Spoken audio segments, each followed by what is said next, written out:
এদিকে আওয়ামী লীগের নিবন্ধন বাতিলের ঘোষণা দিয়েছেন তথ্য উপদেষ্টা নাহিদ ইসলাম। হঠাৎ আবারও কান্না শুরু হয়েছে আওয়ামী লীগের ব্যাপক নেতাকর্মীদের। কি হবে এবার?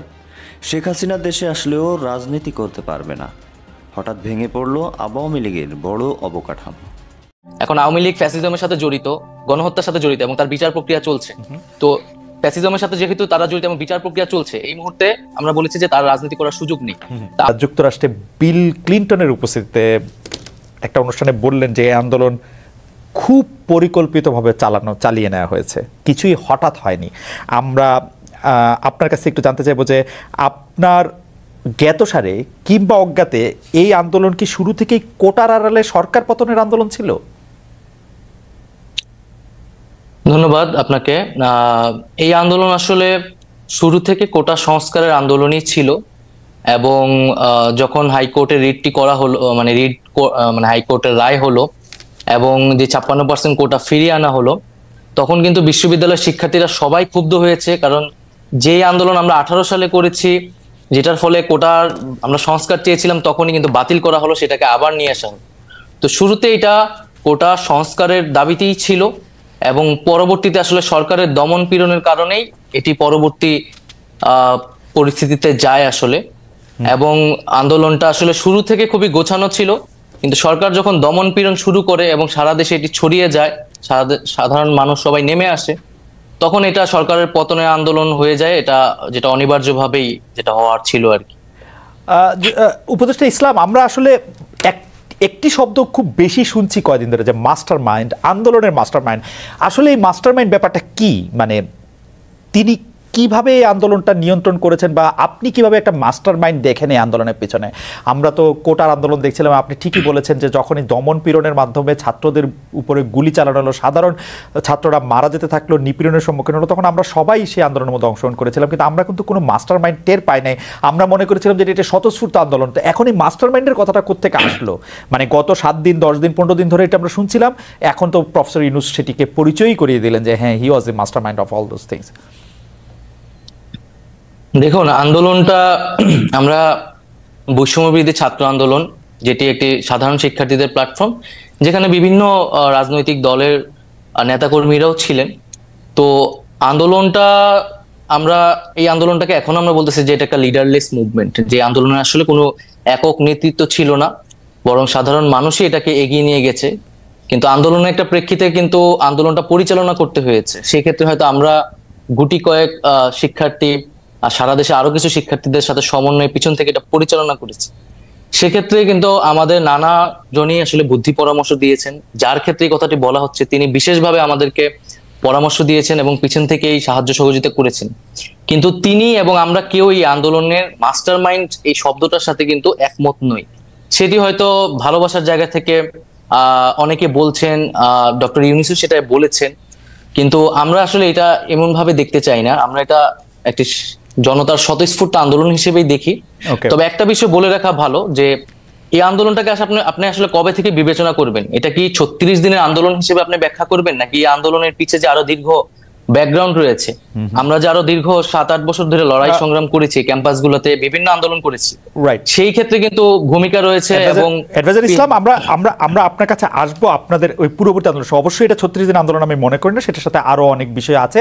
আমি এর মাধ্যমে আপনার কাছে উপস্থাপিত করতে বলেছেন, সেই দুটি বিষয় আগে একটু বলে রাখি। 43তম BCS এর পাস করার পরও তাদের গেজেট নোটিফিকেশন কেন হয় নাই, সেটি আপনার একটু আমলে আছে কিনা এবং সেটি নিয়ে আপনি কোনো কিছু করছেন কিনা, সেই ব্যাপারে তারা একটু জানতে চেয়েছেন। আরেকটি বিষয় জানতে চেয়েছেন যে তারা বয়স সীমা, সরকারি চাকরির বয়স সীমা 35 বছর বয়স পর্যন্ত হবে কিনা, সেটি আপনারা কিভাবে করবেন সেটি জানতে চেয়েছেন। আর আমার প্রশ্নটিও করে রাখি, আপনি আমাদের অনেকগুলি প্রশ্ন রয়েছে, শুধু আপনি যদি খুব না এই দুটি যদি আপনি জবাব দেন, তারপর আমি মানে আপনার মতামত বলেন, তারপর আমরা প্রশ্নটি করি, কারণ এই প্রশ্নটি আবার এনিওয়ের বক্তব্যের সাথে লিঙ্কড। জি না, এখানে হচ্ছে প্রশাসন তো সংস্কারের কমিশন হয়েছে, বয়স সীমার বিষয়টাও আলোচনা হচ্ছে এবং দ্রুত সময়ের মধ্যেই পিএসসির সাথেও আমাদের আলোচনা হচ্ছে, যাতে এই যে নিয়োগ পরীক্ষা শুধু BCS না, অনেকগুলো পরীক্ষা স্থগিত আছে, সেই পরীক্ষাগুলো যাতে দ্রুত দেওয়ার ব্যবস্থা করা যায়, সে বিষয়ে আমরা কাজ করছি। আশা করি খুব দ্রুত সময়ের মধ্যেই সেটি নিয়ে পরীক্ষাগুলো হবে। ওকে, আর প্রশ্নটি হচ্ছে যে এক দফা সরকার পতন আন্দোলনের আগে আপনাদের যে 9 দফা দাবি ছিল তাতে দলীয় লেজুর ভিত্তিক ছাত্র রাজনীতি নিষিদ্ধের দাবি ছিল আপনাদের, কিন্তু অনেক ক্ষেত্রে সেটি দলীয় লেজুর ভিত্তিক ছাত্র রাজনীতি না হয়ে গোটা ছাত্র রাজনীতি নিষিদ্ধের দিকে আপনারা যাচ্ছেন, এটি একটা কথা। আরেকটি কথা হচ্ছে যে উপাচার্যদের সরিয়ে দেওয়া হয়েছে, বড় পদগুলিতে নতুন নিয়োগ হয়েছে, 2-3 মাস বন্ধ থাকার পরে ক্লাসও শুরু হয়েছে, কিন্তু ছাত্রলীগের যারা নেতাকর্মী আছেন তাদের লেখাপড়ার কি হবে? আপনারা, তারা তো ক্যাম্পাসে ফিরতে পারছে না, রাজশাহীতে জাহাঙ্গীরনগর বিশ্ববিদ্যালয়ে তাদেরকে পিটিয়ে মারা ঘটনা ঘটেছে, তাদের আসলে ভবিষ্যৎ কি হবে? এই দুটি ব্যাপারটা যদি একটু বলেন। আরেকবার একটু যদি বলতেন। মানে একটা তো হচ্ছে যে 9 দফার একটা দফা ছিল যে ছাত্র রাজনীতি, ছাত্র রাজনীতিটাকে দলীয় লেজুর ভিত্তি মুক্ত করবেন, কিন্তু এখন দেখা যাচ্ছে ছাত্র রাজনীতি বাদ দেওয়ার। জি দেখুন, ছাত্র রাজনীতি নিষিদ্ধের কথা কিন্তু মানে আমরা বলছি না, বা বৈষম্যবিরোধী ছাত্র আন্দোলন থেকেও বলা হচ্ছে না সরাসরি। মূলত সাধারণ শিক্ষার্থীদের জায়গা থেকে এটি আসছে। এটি আসছে কেন, এটাও আমাদের একটু বুঝতে হবে যে আমাদের কিন্তু শিক্ষার্থীদের একটা দীর্ঘদিনের ট্রমা রয়েছে, যে একটা ক্ষমতায় সরকার যায় এবং তার ছাত্র সংগঠন সেখানে ক্ষমতা চর্চা করে, দখলদারিত্ব করে এবং শিক্ষার্থীদের উপর নির্যাতন করে। এখন সামনের আমরা এখানে এখন না হলে অন্তর্বর্তীকালীন সরকার, কিন্তু সামনে যদি একটা রাজনৈতিক দল ক্ষমতায় আসে, তার ছাত্র সংগঠন যে একই কাজ করবে না সেই নিশ্চয়তাটা শিক্ষার্থীরা চাচ্ছে, এবং সেই ট্রমা থেকে কিন্তু সারা এই কথাটা বলছে। কিন্তু আমরা মনে করি যে এটি কোনো সমাধান নয়, ছাত্র রাজনীতি অবশ্যই থাকতে হবে। সেক্ষেত্রে দলীয় লেজুর ভিত্তি মুক্ত করেই স্বাধীনভাবে ছাত্রদেরকে কাজ করতে দিতে হবে, রাজনৈতিক চর্চা করার সুযোগ দিতে হবে। আর ছাত্রলীগের ছাত্রদের ক্যাম্পাসে ফেরা বা তাদের জীবনের নিরাপত্তা, শিক্ষা জীবনের নিরাপত্তা, সেটি সেক্ষেত্রে দেখেন, ছাত্রলীগের একটা বড় অংশ কিন্তু এই আন্দোলনের সময় আমাদের সাথে জড়িত হয়ে গেছে। আন্দোলনের শুরু থেকে, কোটা সংস্কারের সময় থেকে কিন্তু তারা আমাদের সাথে এসেছিল। এবং ছাত্রলীগের আসলে খুব কম একটা অংশ যারা আসলে চিহ্নিত সন্ত্রাসী, যারা আসলে বেশিরভাগই যারা অছাত্র অথবা সন্ত্রাসী কার্যক্রম করেছে ক্যাম্পাসগুলোতে, হলগুলোতে, তারাই কিন্তু আজকে ভয়ে ক্যাম্পাসগুলোতে আসতে পারছে না, কারণ তাদের আসলে কোনো নৈতিক জায়গা থেকেও তারা শিক্ষার্থীদের সামনে দাঁড়াতে পারছে না। তো সেক্ষেত্রে বিশ্ববিদ্যালয় প্রশাসন ব্যবস্থা নিবে। আমরা একটা রিকনসিলিয়েশন প্রজেক্ট অবশ্যই চাই।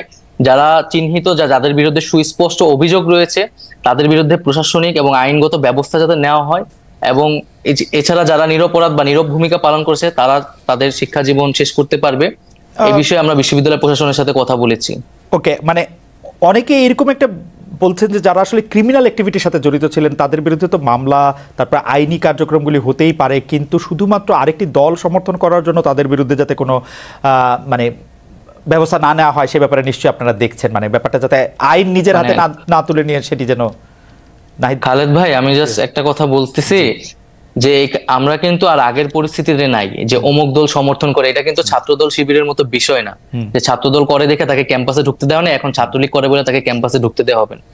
একটা গণহত্যা হয়েছে এবং এইখানে কত কত শিক্ষার্থীদের উপর হত্যা করা হয়েছে, এটার বিচার না হওয়া পর্যন্ত তারা যদি তাদের সাথে এই ঘটনার সাথে জড়িত থাকে, এবং ক্যাম্পাসগুলোতে আপনি দেখেছেন 15 তারিখ কিভাবে আমাদের নারী শিক্ষার্থীদের উপর হামলা, বর্বরোচিত হামলা করা হয়েছে, তো সেই হামলাগুলোর বিচার, যারা এটার সাথে জড়িত ছিল তাদের বিরুদ্ধে অবশ্যই প্রশাসনিক ভাবে এবং আইনগতভাবে ব্যবস্থা নেওয়া হবে। এবং এছাড়াও আমরা বলেছি যে গত 16 বছর ধরে যারা ক্যাম্পাসগুলোতে এই ধরনের হামলা নিপীড়ন করেছে, এবং প্রচুর অভিযোগ কিন্তু প্রক্টর অফিসে এখনো জমা আছে, যেটার কোনো ব্যবস্থা নেওয়া হয় নাই। তাদের বিরুদ্ধেও আইনি ব্যবস্থা নেওয়ার ক্ষেত্রে আমার মনে হয় যে এটাতে দ্বিমত পোষণ করার কোনো কাজ দরকার নাই, সুযোগ নাই, কারণ এগুলির বিচার হতেই হবে। ছাত্রলীগ গত 16 বছরে যত কিছু ছাত্র ছাত্রী নির্বিশেষে যে যে যে নিপীড়ন চালিয়েছে তার বিচার আসলে অবশ্যই হতে হবে। আমাদের শুধু কথা ছিল যে সেটি যেন আইনি প্রক্রিয়ার মাধ্যমে হয়। শুধুমাত্র আপনি এটি পরিষ্কার করলেন যে শুধুমাত্র ছাত্রলীগ, ছাত্র শিবির, ছাত্র দল বলেই তাকে ক্যাম্পাসে ঢুকতে দেওয়া হবে না, এরকম কোনো কিছুর ব্যাপারে আপনার সিদ্ধান্ত নেন। আপনাকে ধন্যবাদ। আমি একটু এনিভাইয়ের কাছে যেতে চাই। এনিভাই, আপনি জানেন যে দলের মাননীয় মহাসচিব, মানে বাংলাদেশ জাতীয়তাবাদী দলের মাননীয় মহাসচিব পরিষ্কার বলেছেন যে ছাত্র রাজনীতি বন্ধের বিরোধিতা করেছেন, যেটি ছাত্র রাজনীতি বন্ধ হিসাবে আপনি এটি দেখছেন, সেটি আপনি আসলে কিভাবে দেখেন? বৈষম্য বিরোধী ছাত্র আন্দোলনের যে স্পিরিট ছিল যে দলীয় লেজুর যারা করছেন সেই সব থেকে ছাত্র রাজনীতিকে মুক্ত করা, তার সাথে আপনি স্পিরিটের দিক দিয়ে একমত কিনা? 2 হচ্ছে, আপনারা যখন ঢাকা বিশ্ববিদ্যালয়ের নেতৃত্বে, ছাত্র রাজনীতির নেতৃত্বে দিচ্ছেন, আপনি আসলে আমারও নেতা ছিলেন, কারণ আপনি ঢাকা বিশ্ববিদ্যালয়ের ছাত্র তখন আপনার সংগঠন থেকে আপনি সবচেয়ে বড় পজিশনে আপনি ছিলেন, সেই হিসাবে আমাদের সবার সাথেই আপনাদের দেখা হয়েছে। তখন আপনারা ছাত্র শিবির ও ছাত্র সমাজের কার্যক্রম আপনারা ঢাকা বিশ্ববিদ্যালয়ে করতে দেন নাই, আপনারা বন্ধ করেছেন। এখন যে ঢাকা বিশ্ববিদ্যালয় বিশ্ববিদ্যালয়ের ছাত্র শিবিরদের যে নেতাদের নামে বলা যায় সবার আগে জেনেছেন, সবার আগে বসেছেন, নবনিযুক্ত ভিসি তাদের সাথে কথা বলছেন, তো সেটাকে আপনারা আসলে কিভাবে দেখেন? দুটি প্রশ্ন। একটি প্রশ্ন হচ্ছে যে বৈষম্য বিরোধী ছাত্র আন্দোলনের যে স্পিরিট ছাত্র রাজনীতি সম্পর্কে, তার থেকে আপনার স্পিরিট আলাদা কিনা? দুই হচ্ছে শিবির আর ছাত্র সমাজ প্রকাশ্যে এসে সভাপতি ভিসিদের বৈঠক করা, সেটিকে আপনারা কিভাবে দেখছেন? দেখুন, আমি অ্যাডভাইজার নাহিদের কথাগুলোকে আমি একটু আগে যেটা উনি বলছেন ওগুলোকে আমি সমর্থন করেই বলছি। যারা হত্যা, সন্ত্রাস, রাহাজানির সঙ্গে জড়িত ছিল আইন অনুযায়ী তাদের বিচার হবে। আর যারা বিভিন্ন বিশ্ববিদ্যালয়ে ভাইস চ্যান্সেলর হিসাবে ছিলেন, এই ভাইস চ্যান্সেলর হিসাবে কিন্তু একটা অবৈধ সরকারের অবৈধ নিয়োগ ছিল, সুতরাং তাদেরকে এখানে নিয়ে আসা এটা আমাদের দায়িত্বের মধ্যে পড়ে না। আর আইন অনুযায়ী যাদের বিচার হবে, বিচারের প্রক্রিয়ায় তাদেরকে সেখানে মোকাবিলা করতে হবে। আর সাধারণ ছাত্ররা ঢাকা বিশ্ববিদ্যালয়ে বলেন আর বিভিন্ন শিক্ষা প্রতিষ্ঠান বলেন, তারা তাদের উন্মুক্ত ছাত্র রাজনীতি থাকাটাই উচিত। কারণ ছাত্র রাজনীতি যদি না থাকে তাহলে দুর্বৃত্তায়ন কিন্তু বেড়ে যাবে, এটা সন্ত্রাস, অত্যাচার, নির্যাতনের মাত্রাও বেড়ে যাবে। তবে আমরা যারা লেজুর ভিত্তিক ছাত্র রাজনীতির কথা বলার চেষ্টা করছি, আসলে লেজুর ভিত্তিক ছাত্র রাজনীতিকে আমরা ওন করি না। আমরা বাংলাদেশ জাতীয়তাবাদী দল, আমাদের একটা সহযোগী ছাত্র সংগঠন আছে, ঠিক অন্যান্য দলেরও সহযোগী বা অঙ্গ সংগঠন আছে। তারা তাদের রাজনীতি অবশ্যই করা উচিত, ছাত্র রাজনীতির ভাবমূর্তি রক্ষা করে ছাত্র রাজনীতি করতে হবে। হ্যাঁ, এখানে যেটা সাধারণ ছাত্রদের পক্ষ থেকে কথা উঠেছে যে ছাত্র রাজনীতি আসলে বন্ধ করবে কি করবে না, সেটার জন্য ডায়ালগ হতে পারে, আলোচনা হতে পারে, এবং সেটা কি ছাত্র রাজনীতি সংস্কার হতে পারে, গুণগত পরিবর্তন আনা যায়, এবং ছাত্রদের জন্য ছাত্র রাজনীতি, শিক্ষা প্রতিষ্ঠানের মধ্যে যেন ছাত্র রাজনীতি সেটা ছাত্রদের অধিকার প্রশ্নে থাকে, সেগুলাকে প্রাধান্য দিয়ে সকল রাজনৈতিক দলের সঙ্গে যদি আমরা ডায়ালগের প্রেক্ষাপট তৈরি করি। ইতিমধ্যে বৈষম্য বিরোধী ছাত্র আন্দোলনের যারা নেতৃত্ব আছেন তাদের সঙ্গে আমরা কথা বলেছি, আলোচনা হয়েছে। সেই আলোচনার পরিপ্রেক্ষিতে আমি এটাই বলতে পারি, তাদের নিজস্ব একটা থিঙ্ক ট্যাঙ্ক আছে, তারাও আলোচনা করছেন যে আমরা কোনোভাবেই ক্যাম্পাসে ছাত্র রাজনীতি থাকবো না, এই কথা আমরা বলতে চাই না। হ্যাঁ, ছাত্র রাজনীতির সেখানে অবশ্যই সচেতন হতে হবে, দায়িত্বশীলতার পরিচয় দিতে হবে। রেগুলার ছাত্ররা যেন ছাত্র রাজনীতি করেন, ছাত্ররা যেন ছাত্র রাজনীতি করেন, সেখানে যেন সংস্কার নিয়ে আসতে পারি, সেই ডায়ালগ কিন্তু হতে পারে। ভাই, আপনি জানেন সবকিছু, কারণ আপনার আপনি প্রখর মেধাবী একজন মানুষ এবং আপনার মনেও থাকে, এখন তো আপনি রাজনীতি করছেন সেগুলো, কিন্তু আপনি জানেন যে বৈষম্য বিরোধী ছাত্র আন্দোলনের একাধিক সমন্বয়ক ঢাকার বাইরে সমাবেশ করতে গিয়ে বাধার মুখে পড়েছিলেন। কোনো ক্ষেত্রে অভিযোগ রয়েছে বিএনপি সমর্থিত ছাত্র সংগঠন, ছাত্রদল এসব ঘটনার সাথে সম্পৃক্ত ছিল। এই বিষয়টি নিয়ে কি আপনি কিছু বলবেন? আমি আপনাকে বলে রাখি, আমরা কিন্তু দেখেছি যে ছাত্রদল এটা অস্বীকার করেছে, কিন্তু এটা তো আমাদের মুখস্থ। এখন ছাত্রলীগ নাই এবং ছাত্রলীগের কারো এরকম সাহস নাই যে এইগুলি আইসা এরকম বাধা দিবে। এগুলি যদি করে তাহলে এটা ছাত্রদলই করছে, এটা হচ্ছে ছাত্রলীগ নাই, আওয়ামী লীগ নাই, তাদের প্রেতাত্মারা আছে, তাদের অর্থ আছে, কড়ি আছে, এবং তারা সবাই কিন্তু হাসিনার মতো পালিয়ে যায় নাই, তাদের সবাই কিন্তু এই দেশেই আছে, এবং তারা বসে আজকে বিভিন্নভাবে ষড়যন্ত্রে লিপ্ত, দেশের বাহিরে এবং দেশের ভিতরে বসে। সুতরাং এটাকে কোনোভাবে আপনি উপেক্ষা করতে পারবেন না। আর ছাত্রদল কোনোভাবে এই সমস্ত ঘটনার সঙ্গে সম্পৃক্ত না। আমরাও 2-4টা কথা এরকম শুনেছি, কিন্তু এই শোনার ক্ষেত্রে এবং আমাদের নির্দেশনা এবং আমরা সহযোগিতা করেছি, আমাদের বিভিন্ন ডিস্ট্রিক্টে আমরা সহযোগিতা করেছি। আমাদের এই বৈষম্য বিরোধী ছাত্রদের ভিতরে লুকিয়ে থাকা কিছু দুর্বৃত্ত কিন্তু থাকার হয়তোবা চেষ্টা করছে, হয়তোবা এরা বৈষম্য বিরোধী ছাত্রদের নামে না, কিন্তু ষড়যন্ত্র করছে যারা করার। আমরা এই ব্যাপারে খুবই স্পষ্ট, এবং আমাদের ছাত্র সংগঠন জাতীয়তাবাদী ছাত্রদল আমরা সর্বাত্মক সহযোগিতা করছি এই কারণে যে এই দেশে ছাত্র রাজনীতির ভাবমূর্তিকে আমরা পুনরুদ্ধার করব, এই দেশে ছাত্র রাজনীতি যেন থাকে, এবং আপনি তো এত চমৎকার বলেন, শুনতে ইচ্ছা করে শুধু, কিন্তু আপনি এটা বলেন যে আপনারা ছাত্রদলের পক্ষ থেকে কি এরকম কথা শুনতে পাচ্ছেন না যে আমরা এতদিন ধরে 15, 16, 17 বছর ধরে রাষ্ট্র ক্ষমতায় নাই, রাষ্ট্রের বিভিন্ন নিপীড়ন যন্ত্রের মুখোমুখি হয়েছে, এখন আবার নতুন করে ক্ষমতাটা, বিশেষ করে তরুণদের বা যুবকদের ক্ষমতাটা আরেকজনের কাছে যখন যায় প্রকটভাবে, তারা সেটিকে আসলে সমূলে প্রথম থেকেই এটিকে উৎপাটিত করতে চাইবেন, এবং সেটি দিয়ে আপনাদেরও নির্দেশনা চাইছেন যে তারা এটি করার জন্য? দেখুন আমাদের যে বয়স, আমি যদি আমাকেই বলি, যে বয়স, আমি নিজেকে এখনো তো বলি না যে আমাদের তরুণ পার হয়ে গেছে। ঠিক একইভাবে আমাদের ভারপ্রাপ্ত চেয়ারম্যান তারেক রহমান, তিনিও কিন্তু আমাদের তরুণদের নেতা। আর আমরা স্যালিউট করি যে এই দেশের তরুণদের নেতৃত্বেই আন্দোলন অতীত হয়েছে, ভবিষ্যতে মানে এবারও হয়েছে, এবং ভবিষ্যতে তরুণরাই দেশ গড়বেন। সুতরাং তরুণদেরকে গাইড করা, তরুণদের সঙ্গে থেকে দেশ গড়া, এটা আমাদের কাজ, এটা আমাদের স্পিরিট। আমরা এই স্পিরিটের সঙ্গে একত্রিত হয়ে এখনো বলছি যে বাংলাদেশের ছাত্র রাজনীতি এবং এই যে জেড জেনারেশন, এদের পরামর্শগুলা গ্রহণ করা, এদের সঙ্গে আলোচনা করা এবং এদের ভাবমূর্তিকে ধরে রেখে কাজ করা, এবং ভবিষ্যতে এরা যেন ছাত্র রাজনীতির সঙ্গে সম্পৃক্ত হয়। কারণ ছাত্র রাজনীতির সঙ্গে যদি সম্পৃক্ত এরা না হয়, তাহলে এই দেশে ছাত্র রাজনীতির নতুন ভাবমূর্তি তৈরি হবে না, যেটা ছাত্র রাজনীতির উপর অনেক কালিমালেপন হয়েছে অতীতে, সেটাকে গুছিয়ে এনে ভবিষ্যতে ভাবমূর্তি তৈরি করে এই জেনারেশন যেন এগিয়ে যায়, সেই জন্য সর্বাত্মক সহযোগিতা আমরা এই জেনারেশনকে করব এবং সর্বাত্মক সহযোগিতা করছি এবং করব। আমি একটু নাহিদ ইসলামের কাছে শুনি। জনাব নাহিদ ইসলাম, আপনি জানেন যে ছাত্র আন্দোলনে যারা সমন্বয়ক ছিলেন তারা জেলা জেলায় মত বিনিময় সভা করছেন, অনেক জায়গায় এই নিয়ে গন্ডগোল হয়েছে। আপনাদের রাজনৈতিক দল গঠন কি বাধার মুখে পড়ছে কিনা, এই বাধা দেওয়ার ক্ষেত্রে আপনি বিএনপি জামায়াতের কোনো ভূমিকা দেখেন কিনা? দল ঘোষণা না হলেও স্পষ্টতই সমন্বয়করা এখন রাজনৈতিক কর্মসূচিতে আছেন, এর খরচ কীভাবে জোগাড় হচ্ছে? কোনো কোনো জেলায় কোনো কোনো বিশ্ববিদ্যালয়ের সমন্বয়কদের মধ্যে গ্রুপিং, আবার সমন্বয়কদের বিরোধিতা করে সাধারণ শিক্ষার্থীদের আলাদা গ্রুপ হয়ে প্রতিবাদ আমরা দেখতে পাচ্ছি। যদি সবগুলি বিষয় একটু অ্যাড্রেস করেন আপনার সুবিধা থেকে, আমি আরেকবার একটু বলে দিব যে যাচ্ছেন জেলায় ভাই। জেলায়। জি ঠিক আছে, আপনার এই প্রশ্নের আগে আমি অ্যানি ভাইয়ের কাছেও কিছু প্রশ্ন আর কি বা কথা বলতে চাই। প্লিজ বলেন।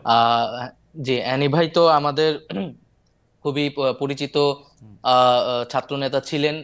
আমাদের পরিচিত বলতে আমরা শুনেছি তার কথা ক্যাম্পাসে এখনো আলোচিত হয়। তো এখানে যে একটা বিষয়, যে আমরা যেটা বারবার বলছি যে ছাত্ররা স্বাধীনভাবে আসলে রাজনৈতিক কার্যক্রম করতে হবে তাদেরকে, এবং সেক্ষেত্রে রাজনৈতিক দলগুলোর কিন্তু সবচেয়ে বেশি ভূমিকা রাখতে হবে, এবং এই মুহূর্তে তাদের এই কমিটমেন্টটা ছাত্রদের কাছে করতে হবে যে একটা ছাত্র সংগঠনকে কি তারা কেবল তাদের দলীয় কাজে লেজুর হিসেবে ব্যবহার করবে, নাকি স্বাধীনভাবে তাদের ক্যাম্পাসগুলোতে শিক্ষার্থীদের পক্ষে কাজ করার সুযোগ করে দেবেন। 1 নাম্বার। 2 নাম্বার হচ্ছে ছাত্র রাজনীতি বা ছাত্র নেতৃত্বের বিকাশের প্রধানতম জায়গাটা কিন্তু ছাত্র সংসদ নির্বাচন, এবং আমরা কিন্তু 90-এর ডাকসুর কথাও শুনেছি, এবং কিন্তু 90-এর পরে বিএনপি যখন ক্ষমতায় আসলো তখন কিন্তু ছাত্র সংসদ নির্বাচন আমরা দেখতে পেলাম না, এবং যার ধারাবাহিকতা আওয়ামী লীগে রেখেছে, এবং 28 বছর কিন্তু ডাকসু নির্বাচন ছিল না। ডাকসু নির্বাচন ছাড়া, ছাত্র সংসদ ছাড়া কিন্তু আপনি কোনো ছাত্র রাজনীতি আসলে কল্পনা যে ছাত্র রাজনীতি সেটা আসলে সঠিক নেতৃত্ব চর্চাটা হয় না। তো ছাত্র সংসদ এই নির্বাচনটা আসলে এই বিএনপি যদি ক্ষমতায় আসে তারা এটা অব্যাহত রাখবে কিনা, বা তারা পূর্বে এটি রাখেনি কেন, এই বিষয়টি আমি তার কাছে জানতে চাচ্ছি। আর দ্বিতীয়ত, আপনি যে বিষয়টা বললেন, এখানে বৈষম্যবিরোধী আন্দোলনের পক্ষ থেকে বা আমাদের কারো পক্ষ থেকে কিন্তু রাজনৈতিক দল করার কথা বলা হয়নি, এবং এটি আরো স্পষ্ট করছি, আমরা দুইজন যারা এখানে সরকারে এসেছি তাদের সাথেও কিন্তু বৈষম্যবিরোধী আন্দোলনে একটা তফাৎ ঘটে গেছে, এবং আমরা কিন্তু তাদের সাংগঠনিক কার্যক্রমে এই মুহূর্তে যুক্ত থাকছি না, কারণ আমরা সরকারের কাজে মনোনিবেশ করছি। বৈষম্যবিরোধী ছাত্র আন্দোলন তার যে দাবি দেওয়া, তার 1 দফা 9 দফা, এগুলো কিন্তু এখনো পূরণ হয়নি, হত্যার বিচার হয় নাই, আহত এবং শহীদ পরিবারদেরকে এখনো সহযোগিতা পৌঁছানো যায় না। তারা কিন্তু সেই দাবিগুলো নিয়ে কাজ করছে, সেটার জন্য বৈষম্যবিরোধী আন্দোলন দেশ পুনর্গঠনে ছাত্রদের জায়গা থেকে কাজ করছে, এবং সারা দেশে যে শিক্ষার্থীরা আন্দোলন করছে তাদের সাথে একটা মত বিনিময়, তারা কি ভাবছে সেই জায়গাতে কিন্তু তারা আমাকে একটু সাহায্য করবেন। প্রথম কথা হচ্ছে যে আপনি বলছেন যে আপনি এবং জনাব আসিফ, এবং আমি ধরে নিচ্ছি যে জনাব মাহফুজও, তাহলে আপনারা বৈষম্য বিরোধী ছাত্র আন্দোলনের সাথে আপনারা একটু দূরত্ব মেনটেন করছেন, অর্থাৎ আপনারা সরকারে আছেন, বৈষম্য বিরোধী ছাত্র আন্দোলনের যে সমন্বয়কদের যে কাজ, তাদের যে এর সাথে আপনাদের সম্পর্ক এখন একটু দূরবর্তী, মানে ডে টু ডে অপারেশন কোনটা নাই। জি, আচ্ছা, বৈষম্যবিরোধী ছাত্র আন্দোলন কোন সরকার দলীয় কিন্তু প্ল্যাটফর্ম না, আসলে এটি একটি স্বতন্ত্র প্ল্যাটফর্ম, অভ্যুত্থান নেতৃত্ব দানকারী প্ল্যাটফর্ম, এবং অভ্যুত্থানের আকাঙ্ক্ষা বাস্তবায়নে তারা কাজ করছে, এবং খুব শীঘ্রই হয়তো বৈষম্যবিরোধী আন্দোলন পুনর্গঠিত হবে, সেখানে হয়তো আমরা তো থাকবো না, আমরা এখন থেকেই নাই, আমরা কিন্তু কোনো সাংগঠনিক কার্যক্রমে অংশগ্রহণ করছি না। কিন্তু জনাব নাহিদ ইসলাম, আপনি অনুষ্ঠান শুরুর আগে আমি আর এনি ভাই আলোচনা করছিলাম আপনার সাথে, আপনি এখনো মাত্রই শিক্ষা জীবন হয়তো আপনার শেষের পথে বা শেষ আপনি করছেন, মানে আপনি যদি আরো বেশি পড়াশোনা করেন সেটা তো আপনি করতেই পারবেন, কিন্তু তাহলে আপনার বা আসিফ মাহমুদের বা জনাব মাহফুজের, জনাব আসিফ মাহমুদের, তাদের ভবিষ্যৎ কি? মানে তারা, আপনারা কি করবেন? মানে আপনারা তো রাজনীতিই করবেন, তাই না? মানে আপনারা তো চাকরি বাকরি করতে পারবেন না, পারবেন কি?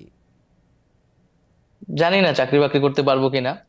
আমরা দেখেন, আমার ব্যক্তিগতভাবে আমি কিন্তু রাজনৈতিক আকাঙ্ক্ষা ছিল দেখে আমরা ছাত্র সংগঠন গড়ে তুলেছি রাইট, এবং ক্যাম্পাসে কাজ করেছি। রাইট। ফলে সেই রাজনৈতিক আকাঙ্ক্ষা কিন্তু আমাদের আছে। তবে রাজনীতি কিন্তু কোনো একক সিদ্ধান্ত নয়, আমি ব্যক্তিগতভাবে কোনো সিদ্ধান্ত নিতে পারি না। আমরা এখন রাজনৈতিক দলকে কোনো প্রাধান্য দিচ্ছি না, এটি আমাদের মানে কোনো কাজ না। আমাদের এখন প্রধান কাজ হচ্ছে এই যে দেশ পুনর্গঠন, সরকারের থেকে এবং সরকারের বাইরে যারা আছে সকলে মিলে এই দেশ পুনর্গঠনে কাজ করা এবং সকলকে সহযোগিতা করে, আমরা সেটিকে সর্বাধিক গুরুত্ব দিচ্ছি। রাষ্ট্র সংস্কারে যে কাজটাকে সফল করে আমরা যাতে গণতান্ত্রিক রূপান্তর করতে পারি। পরবর্তীতে আমাদের এই দায়িত্ব শেষ হলে, নির্বাচন আসলে, সেই সময় আমরা হয়তো সেই বিষয়ে একটা সিদ্ধান্ত নিব। কিন্তু আমরা এই বিষয়ে এখন কোনো সিদ্ধান্ত নিচ্ছি না, সেই উদ্দেশ্যে কোনো কার্যক্রম করছি না। তবে আমরা এখানে বৈষম্যবিরোধী ছাত্র আন্দোলন সংগঠিত করতে চাচ্ছি শিক্ষার্থীদের, কারণ আমরা মনে করছি যে এখনো আসলে আমাদের ভয়ের জায়গাটা কাটেনি। গণ অভ্যুত্থানকে রক্ষা করার জন্য হলেও এবং তার আকাঙ্ক্ষা বাস্তবায়নের জন্য হলেও শিক্ষার্থীদের মধ্যে সেই সাংগঠনিক জায়গাটা থাকা দরকার। নাই, এ ব্যাপারে আমার কৌতূহল আসলে একটু বেশি, সেই জন্য আমি একটু জানতে চাইছি যে সত্যি আমি যদি মানে I can feel for you, যে ধরেন আমি এখন আসছি, এখন এটা 1 বছর থাকবো, 2 বছর থাকবো, 3 বছর থাকবো সরকারের জন্য, সেটা আমি জানি না।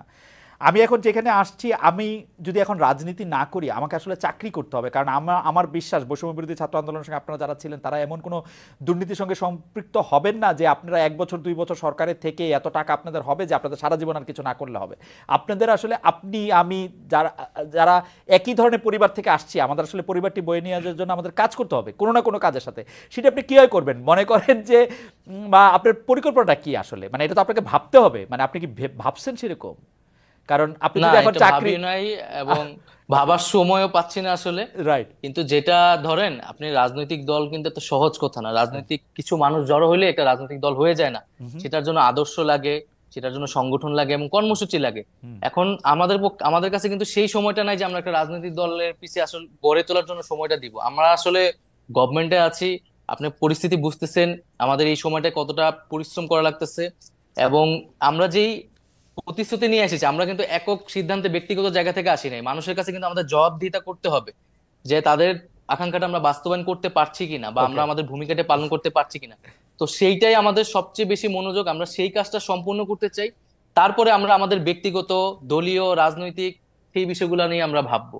আচ্ছা, আমার শুভেচ্ছা এবং শুভকামনা থাকলো আপনাদের প্রতি। আমি একটু জনাব এনি ভাই, আপনার কাছে আমি শেষ 2টি প্রশ্নে আসতে চাই।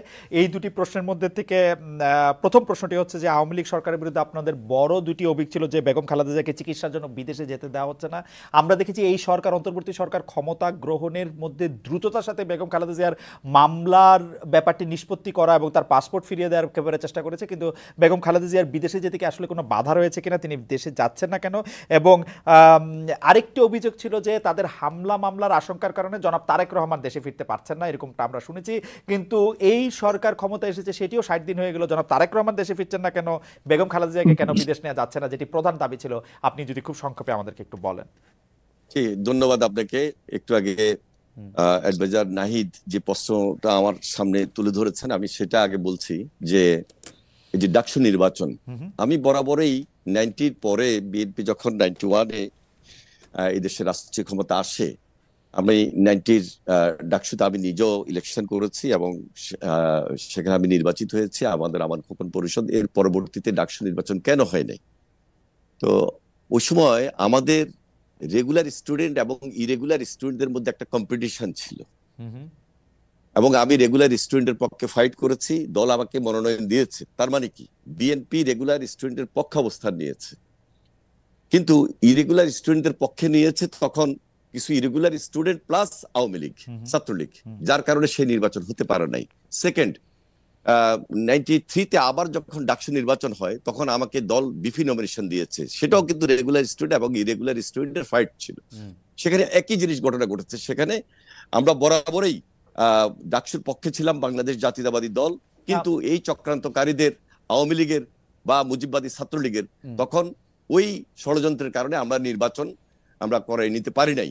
হ্যাঁ, এটাকে আপনি স্বাভাবিকভাবে বিএনপি সরকারের ছিল, কিন্তু আমরা সরকারে থাকলেও বিশ্ববিদ্যালয় একটা স্বায়ত্তশাসিত প্রতিষ্ঠান, সরকার সেখানে সরাসরি হস্তক্ষেপ করার কোনো সুযোগ নাই। আর ভবিষ্যতে বিএনপি যদি এদেশের জনগণের সরকার হিসাবে ম্যান্ডেট পায়, তখন বিএনপি আবারও বলছে যে আমরা এককভাবে সরকার পরিচালনা করব না, সকলকে নিয়ে ঐক্যমতে সরকার গঠন করব, এবং সেখানে অবশ্যই শুধু তখন Okay, নয়, যখন বিপি নূর anyway, হয়েছিল তখন আমরা সেই নির্বাচনে অংশগ্রহণ করেছি। এনিওয়ে আপনার বক্তব্য পুরো পরিষ্কার। ভবিষ্যতে আমার দর্শকরা যে বুঝতে ডাকসু পেরেছেন। নির্বাচন হবে সেই ডাকসু নির্বাচন অবশ্য হওয়া উচিত এবং আমরা সেখানে সর্বাত্মক সহযোগিতা করব। Anyway, এবার আসুন, দেশনেত্রী বেগম খালেদা জিয়া দীর্ঘদিন অসুস্থ ছিলেন, এখনো অসুস্থ আছেন। ওনার বিদেশে যাওয়ার ক্ষেত্রে এখন কোনো বাধা নেই। তবে এখানে বিদেশে যে ডাক্তার বিদেশে কোথায় যাবেন সেগুলো একটা প্রিপারেশন আছে, সেই প্রিপারেশন নিয়ে আমরা অপেক্ষায় রয়েছি। ইনশাল্লাহ খুব শীঘ্রই আমরা চেষ্টা করব দেশের বেগম খালেদা জিয়া উন্নত চিকিৎসার জন্য দেশের বাইরে উনি যাবেন। এবং আমাদের প্রিয় নেতা জনাব তারেক রহমান, তিনি ওনার যে মামলাগুলো তিনি নিজে মোকাবেলা করতেছেন, মামলাগুলো যদি আইনি প্রক্রিয়া সবকিছু সমাধান হয়ে যায় খুব শীঘ্রই ইনশাল্লাহ উনি দেশে ফিরবেন এবং বাংলাদেশ যে বিএনপি এবং এই দেশের রাজনীতিতে ওনার ভূমিকা উনি যেভাবে পালন করেছেন তার চেয়ে বেশি এবং দায়িত্বশীলতার সহিত উনি পালন করবেন। আমি ব্যাপারটা এনি ভাই একটু বুঝতে চাই যে জনাব তারেক রহমানের বিরুদ্ধে মামলা এখন রয়েছে, কিন্তু তিনি কি এখনো এই একই আশঙ্কা করছেন যে তিনি দেশে নামার সাথে সাথে তাকে গ্রেফতার হতে পারে? না না, উনি মামলাগুলো তো মোকাবেলা করে আসছেন। মোকাবেলাটা লন্ডনে বসে কেন করতে হবে? মোকাবেলাটা লন্ডনে বসে করতে হবে কেন? কেন লন্ডনে বসে করতে হবে? স্বাভাবিক উনি একটা দলের নেতৃত্ব দিয়েছেন, ওনার বিরুদ্ধে ফেভারেবল গভর্নমেন্ট অনেক মামলা হয়েছে। ফেভারেবল গভর্নমেন্ট আছে, তারপরে তো আইন আছে, গভর্নমেন্ট আসলেই যে ওনাকে আইন মোকাবেলা করতে হবে। দেশে থেকেই মামলা মোকাবেলা করা সম্ভব না। আপনি তো দেশে থেকে মামলা মোকাবেলা করছেন এনি ভাই।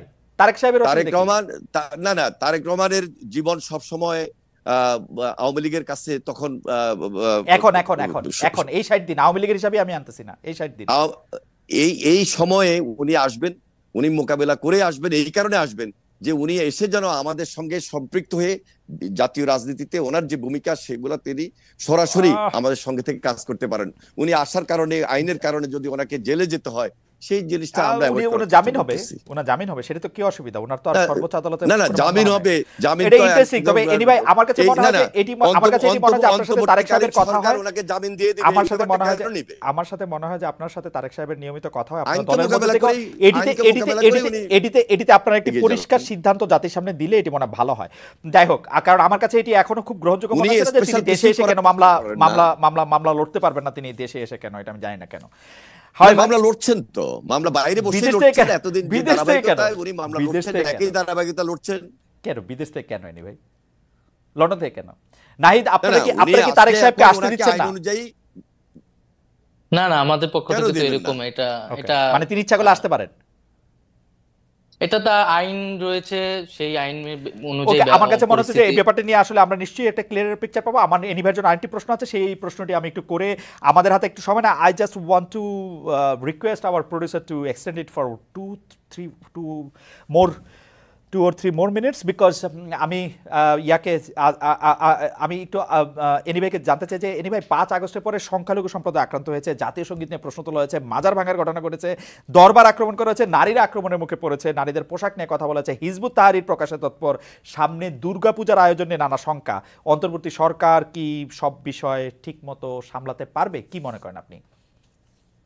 দেখুন, আমি আগে বলেছি দেশের ভিতরে এবং বাইরে বসে কিন্তু অনেক ষড়যন্ত্র চলতেছে।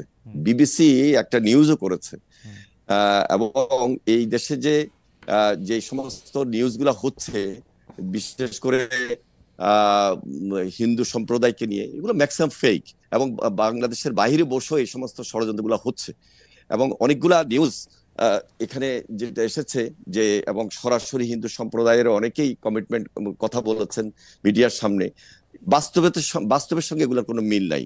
আর ভবিষ্যতে যে পূজাটা আসতেছে আমরা খুবই সতর্ক আছি এবং আমাদের দলীয় পর্যায় থেকে কোনোভাবেই যেন তারা ষড়যন্ত্র করে আবার এই হিন্দু সম্প্রদায়ের উপর আঘাত করে আমাদের নাম বা দেশে আমাদের যে একটা শৃঙ্খলা অবস্থা সেখানে কোনো ষড়যন্ত্রে লিপ্ত না হতে পারে, সেজন্য আমরা এখন থেকে সতর্ক আছি, সজাগ রয়েছি এবং আমাদের দলীয় নেতা কর্মীদেরকে ইতিমধ্যে নির্দেশ দেওয়া হয়েছে প্রত্যেক জায়গায় তাদের সহযোগিতা করার জন্য। তাদেরকে আমরা ইতিমধ্যেই সেই সহযোগিতার হাত বাড়িয়ে দিয়েছি।